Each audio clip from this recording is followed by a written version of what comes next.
신라의 장군 김유신. 그에 대한 유명한 일화가 있다.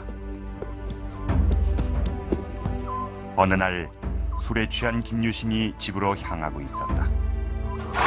그런데 말이 길을 따라 다다른 곳은 사랑하는 여인 천관녀의 집이었다. 그러나 김유신은 자신을 이곳으로 이끈 말의 목을 베고 마는데 김유신은 왜 이토록 단호하게 천관녀를 버린 것일까?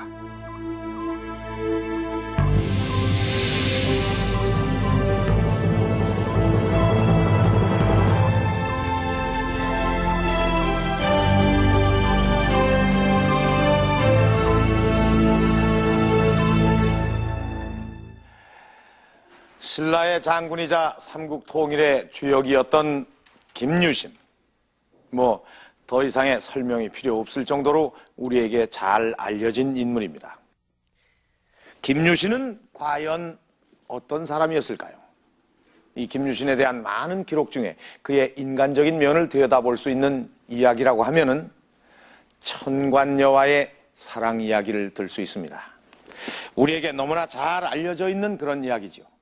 이 천관녀는 김유신이 사랑했던 여인입니다.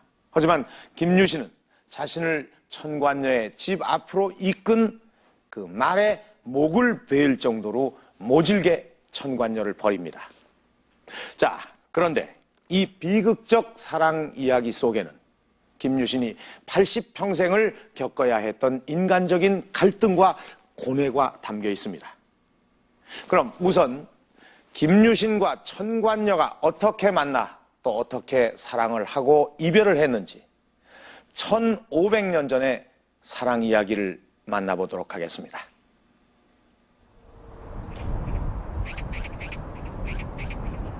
경주시 도당산 기슭에 위치한 천관사지. 신라시대 사찰로 알려진 이곳엔 김유신과 천관녀의 사랑에 대한 이야기가 전해지고 있다.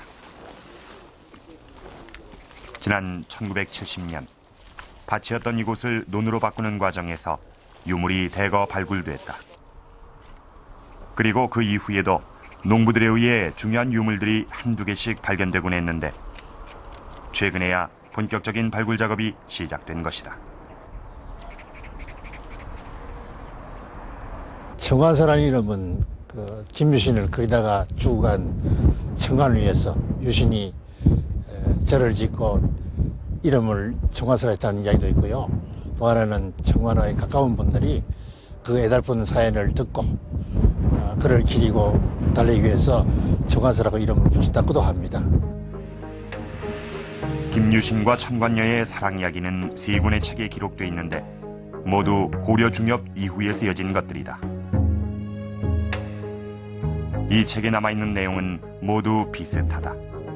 그중 김유신과 천관녀의 만남에 대한 부분을 보면 하루는 우연히 계집종의 집에 유숙하였다라는 한 줄의 기록뿐이다.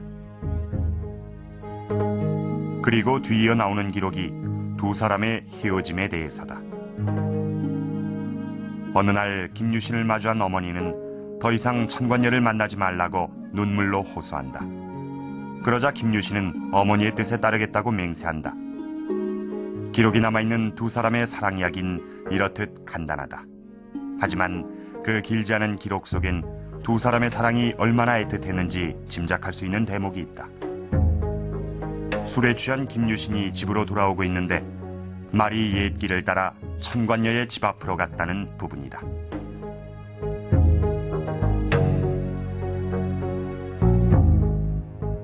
김유신이 가정이라든가 혹은 자기 처지를 생각함이 없이 한 여인하고 깊이 사랑에 빠지는 것은 그나마 능히 있을 수 있을 게요. 그러자니까 말도 저절로 그 집을 찾아갈 만큼 길을 잘 익히고 있었다. 아마 사랑이 얼마나 뜨거웠던가를 말을 통해서 표현할 수 있었던 그 신라인들의 그러나 그 만남은 김유신과 천관녀의 최후의 만남이 되고 말았다. 우리에게 익히 알려져 있듯이 김유신은 그 자리에서 말의 목을 베고 돌아선 것이다.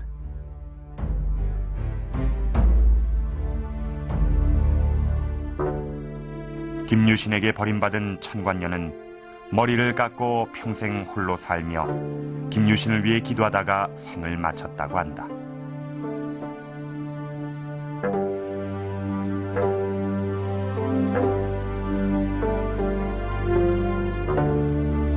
이러한 비극적인 사랑에 대한 기록의 마지막엔 두 사람이 사랑을 나누었던 장소에 대해 언급하고 있다. 그 내용을 보면 오릉동 쪽에 천관사가 있으며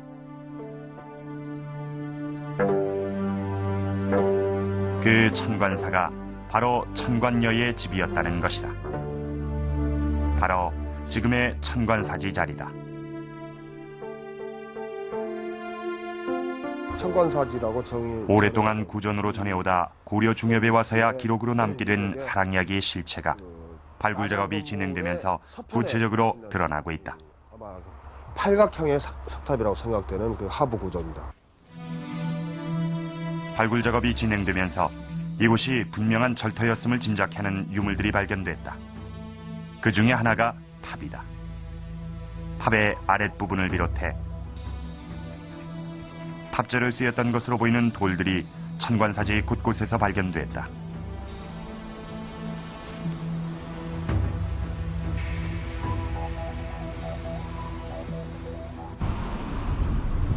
이외에도 발굴 작업을 통해 발견된 유물들이 국립경주문화재연구소에 보관돼 있다.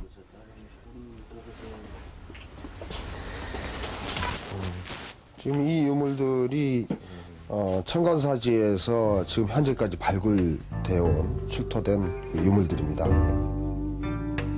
지금까지 천관사지에선 170여 점의 유물이 발굴됐다. 그렇다면 이 유물들 중 김유신이 살던 7세기의 유물이 있다면 김유신과의 관련성을 추정해 볼 수 있지 않을까. 그런데 유물들 중에 눈에 띄는 것이 있었다. 바로 신라 가야 지역에서 많이 출토되는 기마 인물형 토기다. 이 기마 인물형 토기엔 특이하게도 발 앞부분에 발걸이가 새겨져 있었다. 경주 금령총에서 발굴된 5, 6세기의 기마 인물형 토기와 분명 차이가 있다. 천관사지에서 출토된 기마 인물형 토기는 덧신처럼 생긴 발걸이를 하고 있다.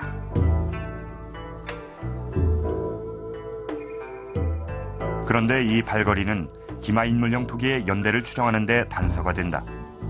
경주 황우동 고분에서 유사한 모양의 유물이 발견됐는데 바로 7세기에서 8세기의 것이다. 이 기마 인물형 토기인데요. 이건 지금까지 우리나라에서 이 등자, 말 타고 사람 발을 끼우는 이 등자가 이걸 호둥이라고 합니다. 그 호둥이 씌어진 것으로 봐서 그 7세기에서 8세기 사이에 그런 유물이 아닌가 그렇게 생각을 해볼 수 있는 거죠.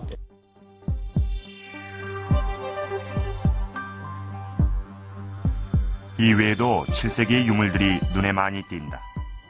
그 중에 하나가 기와다.